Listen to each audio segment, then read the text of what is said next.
This is Dear Strategy, episode 106.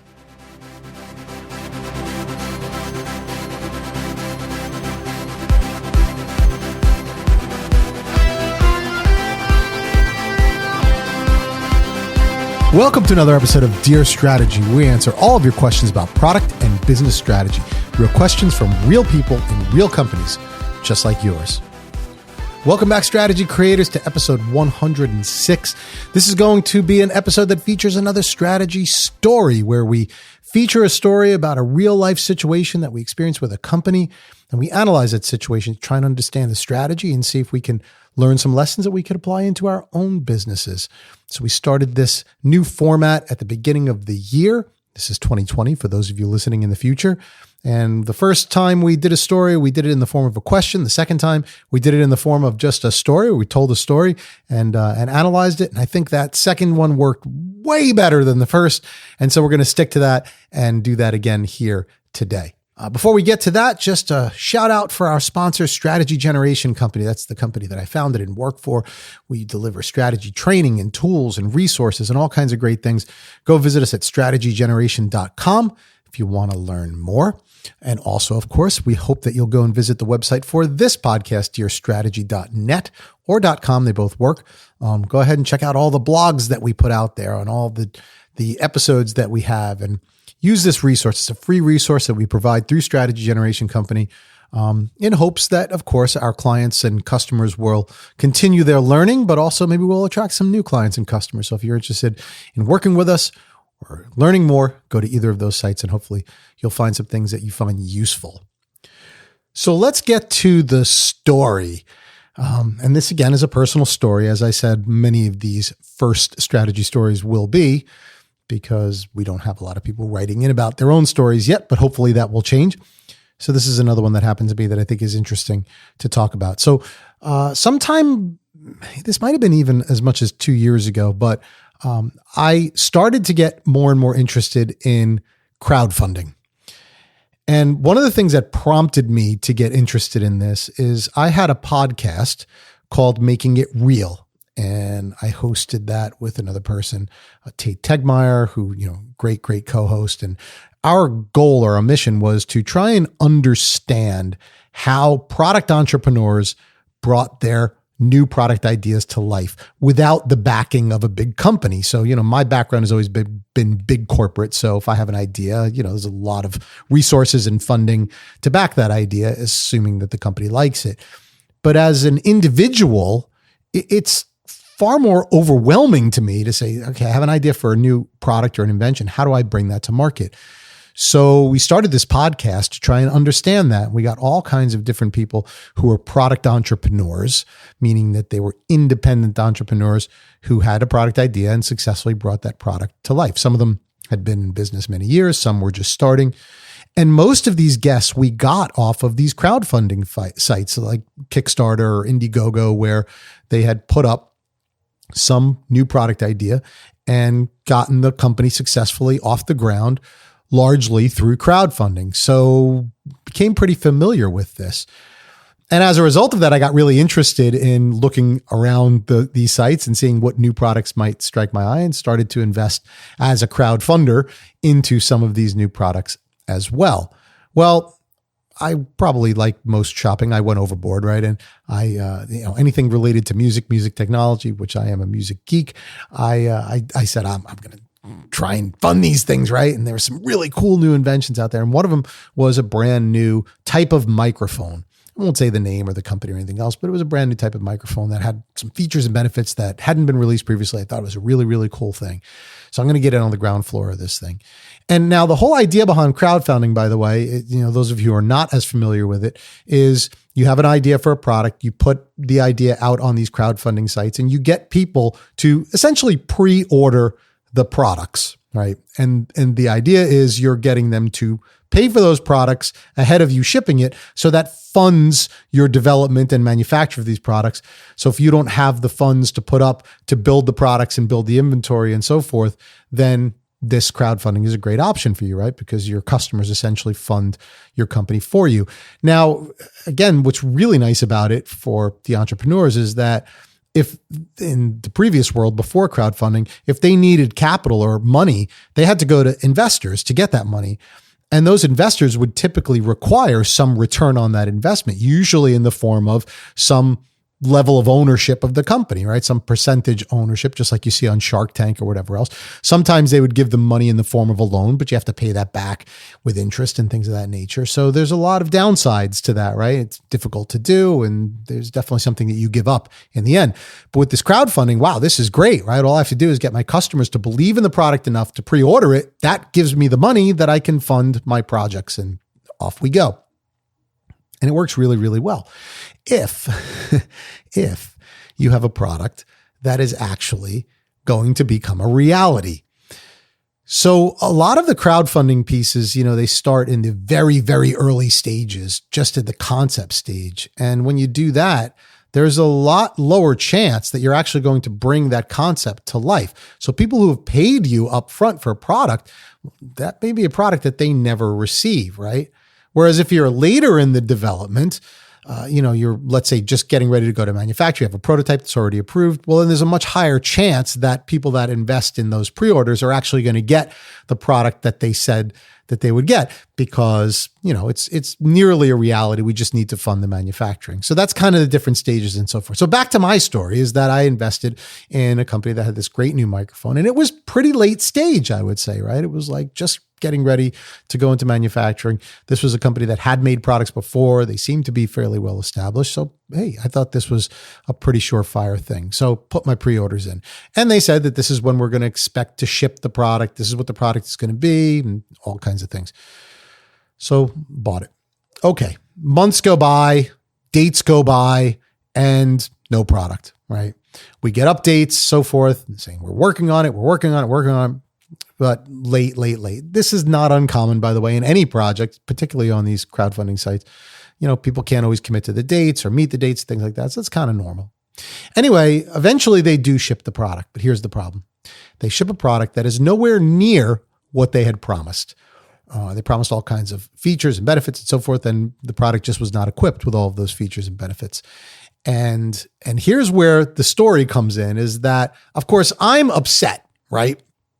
Because, anybody who buys a product and doesn't get what they think they're going to get is going to be upset. But I'm kind of a little more understanding of it because I get the way crowdfunding works, right? Because I had done this podcast, because I had done research into this, I understood it. And I understood that it's a risk. I can pre-order these products and the products may never ship, right? That's the chance you're taking with crowdfunding because it's not a real product yet. So whether the product didn't ship at all or whether it shipped in a way that wasn't what they promised, I knew that this was a risk. So it was kind of on me, and it did turn me off. I'm not going to lie, because most of the other experiences I've had with crowdfunding has been good, but it's part of the deal, right? It's part of the game. Well, other people that had done the same thing were out on the forums, because each of these crowdfunding sites usually have forums, and they're basically getting angry with the manufacturer. You didn't deliver what you promised. You didn't this. You didn't. I want a refund. I want that. And they're kind of treating it as if it was a regular product that they bought from Amazon or something, right? Now, I could understand it because that was their mindset. Like, they have a mindset of a consumer, but at the same time, they have to realize what they're getting into. This is crowdfunding. This is not you just going out and buying a product from an established retailer or established manufacturer. So these people who are asking for refunds, they didn't get it, right? Eventually it got so bad that the manufacturer had to say, hey, you got what you got, and we're not going to be supporting this product here anymore. And they basically left. And, I can't say they left town. I think they still exist and so forth, but they basically were trying to shut down the crowdfunding thing, saying this is all that we could deliver, right? You knew that there was a risk, and we delivered the best that we could, and enjoy the product. It's a working product. It's not exactly what we promised, but we hope that you can be happy with what you got. And most people weren't. So, the question in my mind comes up about strategically, does this work for companies? Is this a good thing to do? And I would have to say my analysis is that, yeah, it's a really good thing to do if you're in the later stage of development on your product and you're pretty certain of what you're going to be able to deliver. And you see that most companies that have success in crowdfunding, that's the stage that they're at, right? Where it doesn't work as well is when you're in the earlier concept stages, because you have a much lower chance and a much higher risk of not delivering what you said you were going to deliver. And in those cases, those companies usually fail on crowdfunding. But more than that, they tarnish their brand. And that is really hard to recover from, especially in today's world where, social media is crazy, right? Things go viral really, really quickly. And it really can get difficult. So I would say for early concept companies, even though it may seem attractive to go out, do crowdfunding, get pre-orders for your products, and get people to invest in your company without having to give up any ownership of your company, all that sounds great. But if you are so early in the concept stage that you don't know if you can deliver to your promises, you stand a much higher chance of really, really screwing up your brand. And I really just can't recommend that forum for companies in that stage.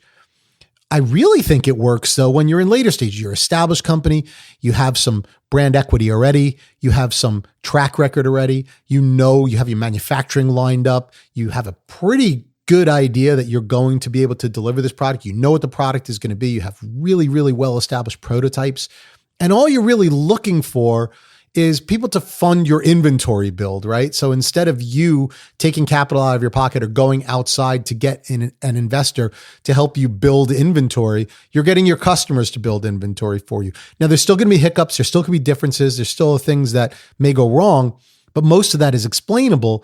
The key is that you're pretty much going to be delivering the product that you said you were going to deliver. And in that case, crowdfunding works really, really well. Now, I'll add one more thing, because in the category of crowdfunding, there's another type, which is actually pretty popular in the podcasting world. And that is where you are actually getting people to support your art or your show, so to speak, through a kind of a monthly subscription.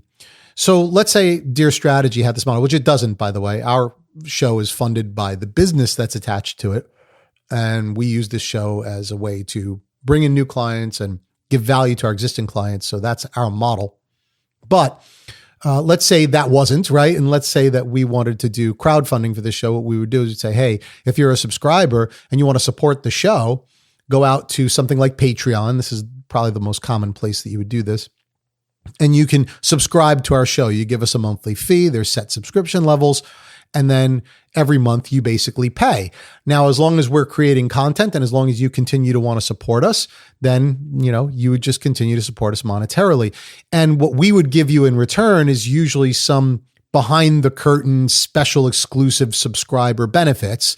Maybe that's some extra content or extra downloads, something that only supporters get that you wouldn't get if you were just a regular subscriber, a free subscriber, but you would get if you're a supporter on the crowdfunding site. And I also see artists doing this as well, like, musical artists and things like that. Instead of doing a typical, I'm going to fund a CD and release an album online.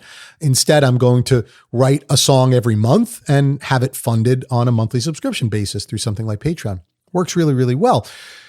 The good thing about it is that as a subscriber or supporter, I can cancel that subscription anytime I want. If I don't like your content anymore, if I don't have the money anymore, I could just stop. Or if you stop providing me product, then I don't pay for it, right? So it's kind of a pay-as-you-go type of a deal. And I think that really works a lot better in many cases. So for the future of crowdfunding, is the first version going to work long-term? I don't know. The more companies that get into it and get into it early stage and let down consumers, I think there's a lot of risks to that being a viable business model going forward. But the second version, where you're on more of a subscription pay-as-you-go type of a version, I think that could work really, really well.